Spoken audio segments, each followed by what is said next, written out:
আল্লাহ রাসূল বললেন নাম মিসলু উহুদিন, এ দাঁতগুলো উহুদ পাহাড়ের সমান হবে। ওরে সুবহানাল্লাহ, যারা হাজী সাহেব আছেন তারা উহুদ পাহাড় দেখে এসেছেন, যারা না দেখেছেন মোবাইল আজকে সার্চ করে নেবেন, উহুদ পাহাড় আমাকে দেখান, উহুদ পাহাড় দেখতে চাই, দেখতে পেয়ে নেবেন। এই উহুদ পাহাড়ের সমান এক একটা দাঁতগুলো, এক একটা জাহান্নামের দাঁতগুলো উহুদ পাহাড়ের সমান হবে। জাহান্নামে বড় বড় বড় বড় সাপ বিচ্ছু রয়েছে। যদি কোনো জাহান্নামীকে একবার কোনো সাপ কিংবা কোনো বিচ্ছু একবার যদি দংশন করে নেয়, একবার দংশন করার কারণে 40 বছর পর্যন্ত ওই দংশন করার ব্যথা জাহান্নামীরা অনুভব করবে।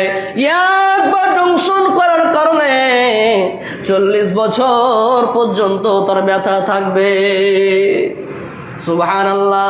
এ আমার ভাইরা, ও রসুন গ্রামের মানুষ, বেসিকের লোক, মালদা ডিস্ট্রিক্টের মানুষ, শুনে নাও। সুবহানাল্লাহ।